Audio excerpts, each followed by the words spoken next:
Utah loses out on a major wide receiver recruit while they're also seeing players exit the transfer portal and find new homes. What does it all mean? We'll dive into it on today's Locked On Utes.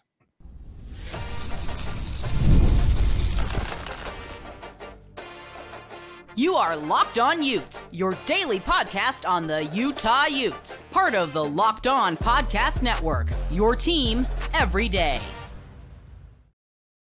Hello, everyone, and thank you for making Locked On Utes your first listen every single day. We are available on all platforms, including YouTube and wherever you may get your podcast. If this is your first time listening to our show, make sure you like and subscribe. We love interacting with all of you in the YouTube comments as well as on social media, where you can follow our show at Locked On Utes on X. Today's episode of Locked On Utes is brought to you by Monopoly Go.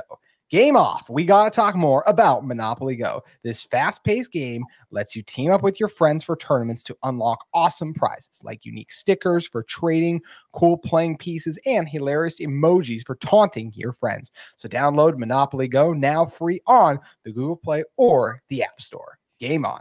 My name is JT Wistrcill, former intern inside the University of Utah Athletic Department. Excited to be joined by James Peterson of ESPN 700. And James, got to talk a little bit of recruiting action today because Utah just missed out on the top wide receiver in the state in the class of 2025 in Jerome Miles, who was actually sneakily committed to the University of Utah. That was a very interesting piece that was noted by Blair Ungolo, who's for 24/7, who kind of helped report on this too. But Miles announced that he was officially going to Ole Miss. And when you're talking about Miles, just won a state championship, you're talking about a guy who was ranked in the top 200 in 24/7's class, 193rd nationally, top 20 receiver, 18th, and the second player in Utah. As I mentioned too, with Miles, 6'2", 205, a really athletic and dynamic weapon. There was a chance that we were going to get to see him and Isaac Wilson working together again. Maybe still a chance we'll talk about in a moment, but especially since he was sneakily committed for Utah, this is at the moment, this is definitely a loss for Utah. Yeah, the 24/7 has their crystal ball predictions, and I think everybody, including Steve Bartle of Ute Zone, and as you mentioned, Blair Angulo, had him committing to Utah, or as you said, kind of sneakily committed to Utah. So yeah, this was a big surprise that he decided to go to Ole Miss. As you said, he's one of the top recruits in the state, one of the top wide receiver recruits in the country, 4-star player. Watching some of his highlights from this past season, and of course, highlights, they're not going to show you anything negative, right, on those highlights. But watching some of those, kind of preparing for this, I noticed he gets a ton of separation on the corners, and which is good, which is obviously a good sign when you look at it, projecting a guy for the next level. Obviously, it looks awesome to have him mossing people, right, and high pointing balls. But when you're looking at guys, how good they can be at the next level, you want to see them be much better than the competition. And he showed that kind of in some of his tape in the highlights that I saw anyway at Corner Canyon last year. I wonder now, Jackson Dart, I believe, will be out of eligibility by the time Miles gets to Ole Miss, but I wonder how much Jackson Dart, also being a Corner Canyon guy, I wonder how much he kind of convinced Miles and Ole Miss to come to Ole Miss, even though he couldn't have said, hey, let's play together. I wonder how much that kind of Corner Canyon connection helped Ole Miss get this commitment from him. And the other thing that comes to mind for me is, and we talked about this kind of off air, JT, is that he's going into his senior year this year, which he's still got a whole year, a whole season left, and he's committing, right before the summertime here. It feels like there's a lot of time left for Utah and maybe some other schools that are in on him to try to convince him to say, hey, are you sure you want to be a Rebel at Ole Miss and play for Lane Kiffin? Maybe you want to come play for us here at Utah. So I don't know that. I mean, we're going to assume he's going to play for Ole Miss, but I being this early of a commitment here, I would think I wouldn't rule it out that Utah might be able to convince him to change his mind. I agree. We'll talk about why in a moment, but you raised a couple of noteworthy points. Number one, just on the eligibility aspect of college football currently, I've been telling people for a while that I thought Chris Curry was out of eligibility. He is somehow in the transfer portal. So I have no idea about Jackson Dart. He should probably be out of eligibility. He's played a lot. He's done really well there too. And it's not even just the relationship that Dart maybe has with Miles, too, to your point, James. Coach Kerr, Eric Kerr, the head coach of Corner Canyon, who led Jackson Dart. Obviously, you've seen the success they have had there together. And now that Miles and Kerr are able to have, so you know that relationship is really strong too. So Coach Kerr is saying, hey, look at how well that we've seen Jackson go over there and things have flourished there too. And, you know, I'll also even just say this, if for Jerome deciding that he does want to go to Ole Miss right now, if you want to be in a more pass-heavy offense, you still think of Ole Miss. You know, they had Quinton Judkins, that running back at Ole Miss from a season ago, who he's now transferred and went to Ohio State. So they were still a solid running team. But when you think of a more pass-heavy offense, Ole Miss does come to mind. And not just because of the DK Metcalfs and AJ Browns, but, you know, just over the past few years, they've had some impressive wide receivers, more so than Utah has to speak on more recently. But getting back to the aspect of this not being a done deal, because just because you say you're committed somewhere, he's not signed his letter of intent. So there is still a long time to go till he does that. Some guys do that. I think some guys can do that before the season you'll see starts, but most of them usually do it after the season. I know a lot of them do because they want to have the distraction out of the way. But I'll say this. Miles is a Rebel right now. He's still taking his Utah visit. So that means Utah is not yet out of this race. That visit is going to be on June 15th. He's also still taking his Arkansas visit, his Cal visit too, I believe. So doing other visits, it's just like, okay, Ole Miss, you're the leader in the clubhouse currently. And he always wrapped up his visit with Ole Miss. You know, maybe he can go back out there again. This is where this stuff gets, I don't know the ins and outs of all of it, but he committed to Ole Miss, yet he still has all these other visits coming up. So, James, Utah still has a great opportunity to make a strong impression. And you know who they have to also try and make that strong impression is his former high school quarterback that he just won a state championship in Isaac Wilson, who just wrapped up a pretty strong spring ball and placed himself in a really strong position where if Miles was to come on to Utah in the 2025 season, he could have a chance to play right away. And if he were to do so, his starting quarterback might be a guy he already established a ton of chemistry with at the high school level. Yeah, and we just said that Jackson Dart probably doesn't have any eligibility left. I know for sure that he came in after 2020, so he won't have that COVID year. Yep.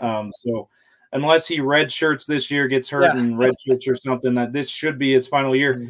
Isaac Wilson, unlike Jackson Dart, Isaac Wilson can actually say, hey, you can play with me at the next level if you come to Utah. Jackson Dart can't really say that, again, unless something happens and he gets an extra year of eligibility here somehow.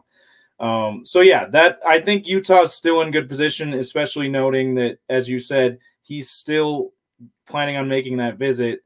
It's really funny. It's almost like he's committed to Ole Miss, not really committed to Ole Miss, if you know what I'm saying. So I think I wouldn't rule out Utah and the other schools that are in the running for Jerome Miles just yet, based on all of that. But for now, he is committed to Ole Miss. And Utah is an opportunity to show Miles too. Well, I want to come to Utah, but you guys run the ball too much for me. We'll see how much Utah runs the ball this fall. We've heard they want to be more explosive. They've put together an impressive group of pass-catching receivers. So I'm very fascinated to see how it plays out. I'll also say this.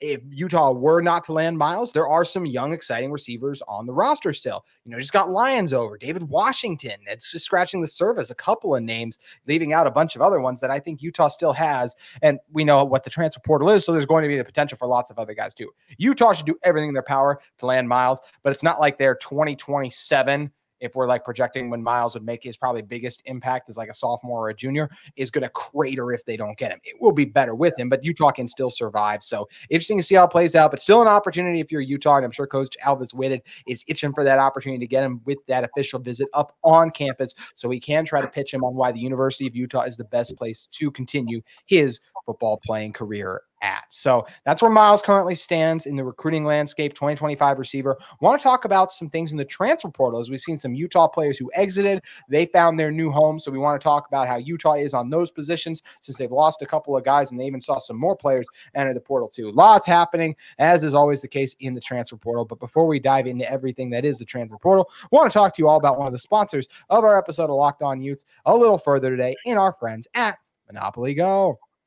All right, game off. We got to pause here to talk more about Monopoly Go. I know you're saying flag on the play. We've already talked about Monopoly Go, but when there is so much good stuff in this game, how can I stop talking about it? I mean, with Monopoly Go, you can team up with your friends for timed tournaments where you work together to build up each other's boards. And the more you win together, the more awesome prizes you unlock. And there's so much to get, whether it's unique stickers you can trade with friends to complete albums for big prizes, cool new playing pieces to travel the board with, hilarious emojis for taunting friends when you smash their buildings or heist their vaults. Plus, Monopoly Go feels new and exciting every day with constantly changing tournaments and challenges.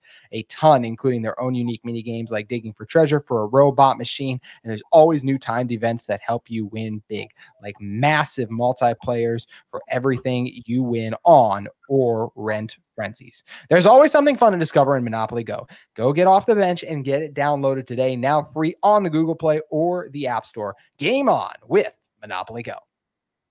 All right, James, the transfer portal is a wild place. We'll talk about guys like Chris Curry, who somehow still have eligibility and are going to find their next opportunity here in a moment. But want to start with one of the biggest names that entered the transfer portal for Utah, and that's Utah's former center, Coley, who was the starting center for the Utes this past season. There were some injuries. Seemed like Johnny May was going to be the guy, then injuries, then it was Coley. And we don't know. Coach Witt doesn't reveal this type of thing, so we don't know, like, was Maya Hare going into camp? Did he get healthy? And did Coley beat him out?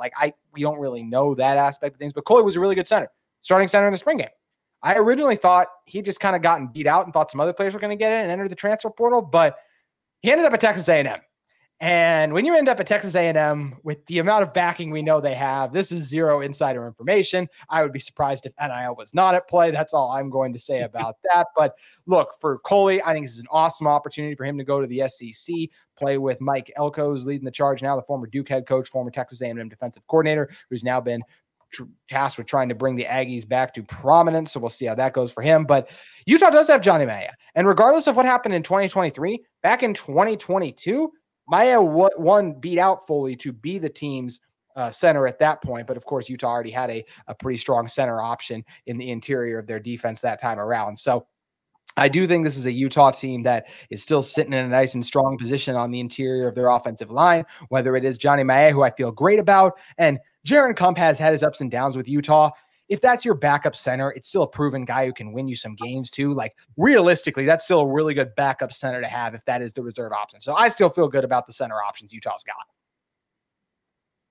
Yeah, I think it's interesting that it feels like this offseason and maybe last offseason as well is where we're starting to see Utah as one of those top programs in the country that, as far as having depth, right? Now, 4 or 5 years ago, if you had these kind of guys transfer out of the program, there might have been a lot more concern about, hey, who they got behind this guy? Are we going to be okay? We only have a couple months before fall camp. I'm not sure we have enough time to replace these guys. This time around, coming a couple years removed off of 2 straight Pac-12 championships, and then, 2 more Pac-12 championship game appearances 3 years before that, 2 and 3 years before that. Like, I think this offseason is one of those indications that shows just the strength of the program that Kyle Whittingham has built up over the last 5-10 years. And to the point where a guy like Coley, who was the starting center for just about every game last season, he leaves, and you're like, no, we're cool. We got Maya coming back. We've got Jaron Kump.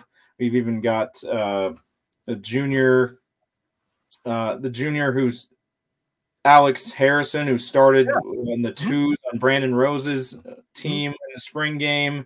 I mean, they've got a lot of options at center, even without Coley. So I'm not sure this will be. I mean, fans are probably concerned about it because you're always concerned when your potential starters transfer out. But I'm not sure that the coaching staff is overly concerned. The other thing about it is we still got another transfer window that's going to open up next month, I believe.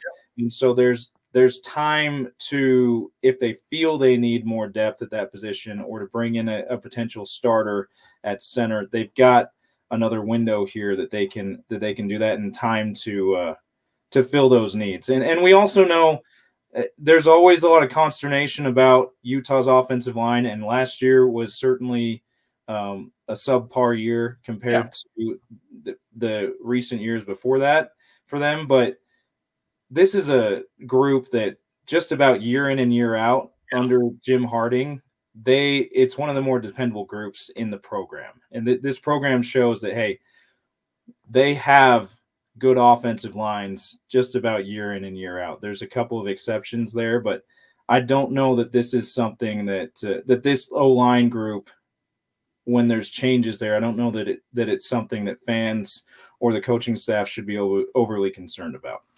Yeah, Jim Harding, like you said, has done a great job up front. And yeah, last year was the worst you've probably seen the Utah offensive line in the last few years. And it just shows you how high the Utah offensive line was, because I don't think we ever looked at a game and we're like, man, Utah offensive line just doesn't have it today. Like, they would just lose a rep and then they'd win a rep more. So they weren't one of the top 15 offensive lines when the Jim Moorhead Award was announced and everything there, but they weren't up that level. But they weren't USC's offensive line. I mean, my gosh, It was a disaster. Like, that's where it's crazy that around Caleb Williams, that's the offensive line you put out there on the field. That was not the case for Utah. Even you have guys like Spencer Fano, who didn't have the greatest season. I mentioned Jaron Kump. He had some struggles too at the center spot, but like, they still did a pretty good job there, and Utah still had some success running the ball. Obviously, also dealt with those packed boxes at times too, so definitely still issues and things to clean up. But yeah, as far as it goes for down year of an offensive line, I'm totally with you, James. Like, that was still pretty good last year, and expecting the offensive line to be good because you got guys like Maya and Kump with some experience in there too. Utah also lost some defensive ends. Chase Kennedy committed to go to Arizona. Good for Kennedy. Still landed a really strong Power 4 program too. Kennedy's a guy that I've been really high on since he's been at Utah for a while. An exceptional athlete, good length and just speed for the position. But Utah just got a really good defensive end room, so he wasn't quite able to crack the rotation, so he decided to go find an opportunity for playing time. And good on him. He was able to do so. And he's not the only one who left. Kanias Vaughn, who came over from UTEP. We were talking about him potentially, and we were like, I don't know how he's going to play. I mean, you got Connor O'Toole and Van Fillinger. And I mean, we technically saw one game, right? The spring game. Yeah, exactly. Yeah, good point.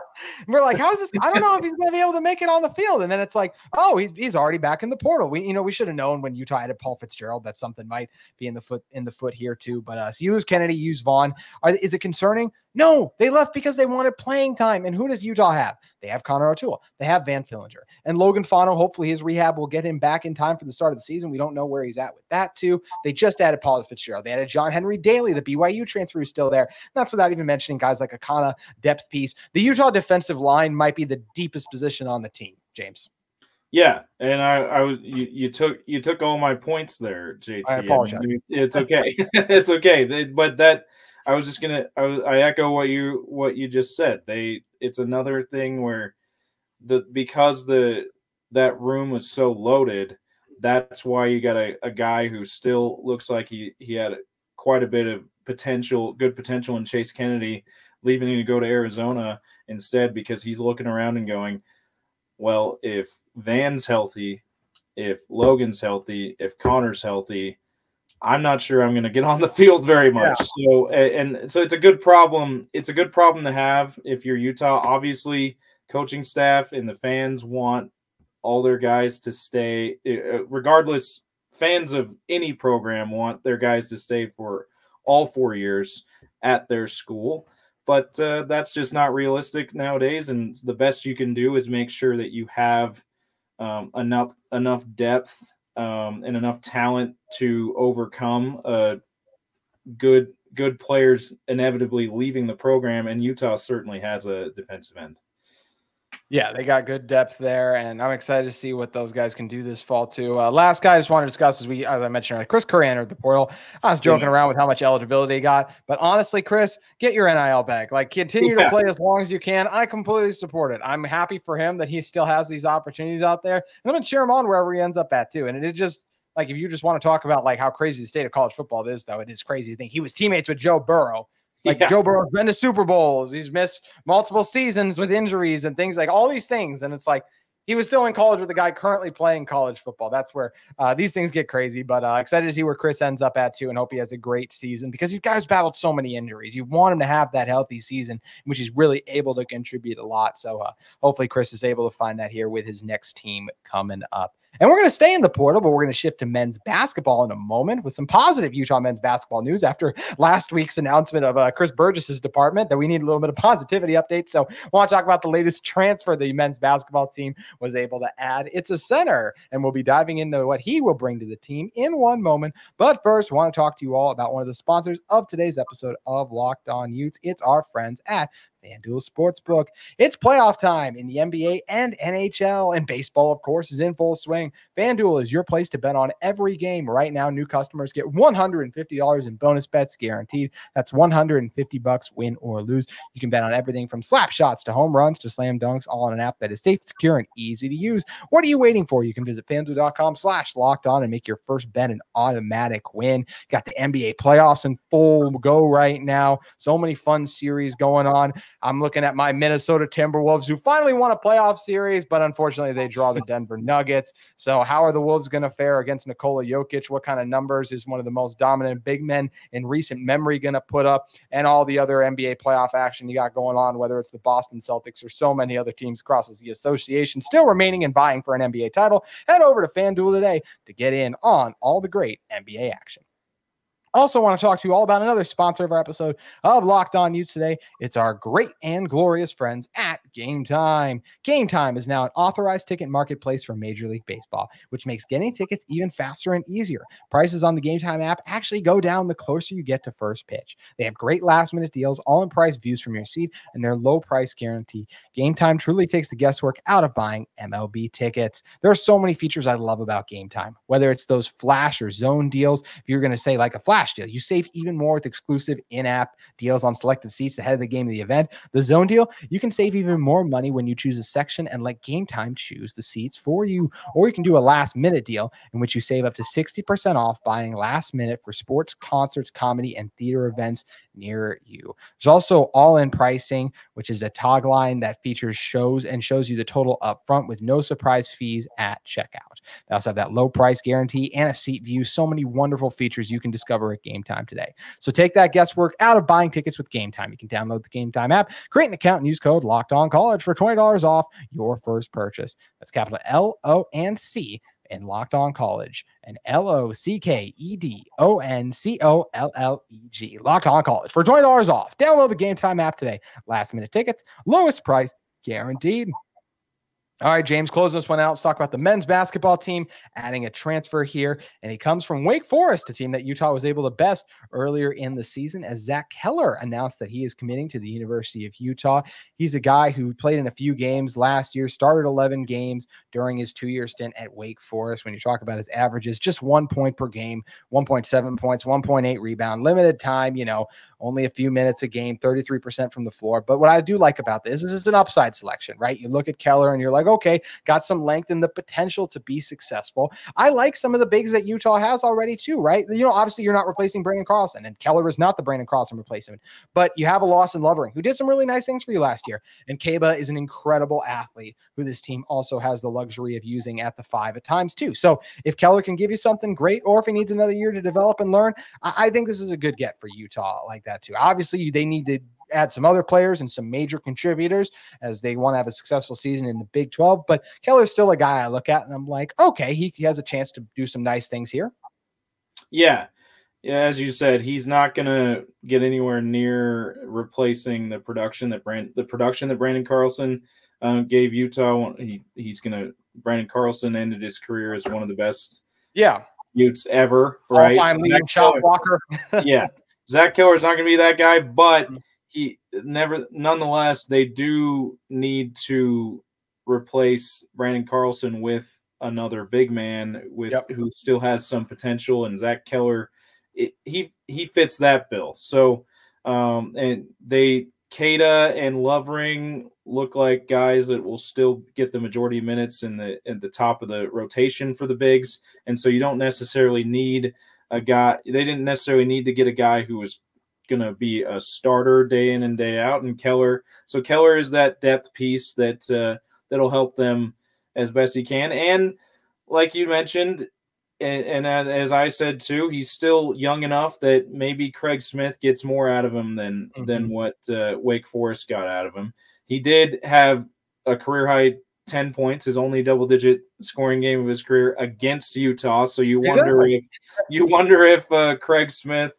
and his staff watched him play against them and saw him available and went, you know what, that guy did pretty good against us. So I think he could fit pretty well in this program. So it doesn't hurt that he had his best showing against Utah, the team he's going to join. And he's 6'10". And, you know, they always say you can't teach size. Anytime you can get a guy who's 6'10", I mean, that's played at the major level in the ACC a couple of years now, I mean, that's a pretty good get, even if he's not necessarily that surefire starter.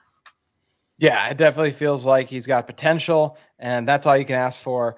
Utah still has a lot of work to do in the transfer portal. That's something we'll talk about on a future episode of Locked On Utes, but that will do it for this one today. James, always great having you on with us. If people want to check out more of your work, where should they head over to? So if you're in Utah, you can listen to us on 700 AM. It's ESPN 700, also 92.1 FM, or download the ESPN 700 app wherever you get your apps. I also host Sports Saturday, 10 to noon every Saturday, and you know, every Saturday except for during football season. I take football season off, so 9 months out of the year, 10 to noon on Saturdays. You can listen on ESPN 700 app. We got a long time to go still, the fall still. So still a lot of Saturdays for you to get up and go in there. Not that some of us are counting them down. Maybe me, because that's the whole point of the show, is talking about Utah football. And we have to get till late August until we're able to do so. But James, we appreciate you hopping on once again. That's going to do it for our show today. But we still got a loaded week on Locked On Ute. So much still going on across the college football landscape and just the college athletic landscape. So make sure you guys keep it at Locked On Utes for more info on your team every day.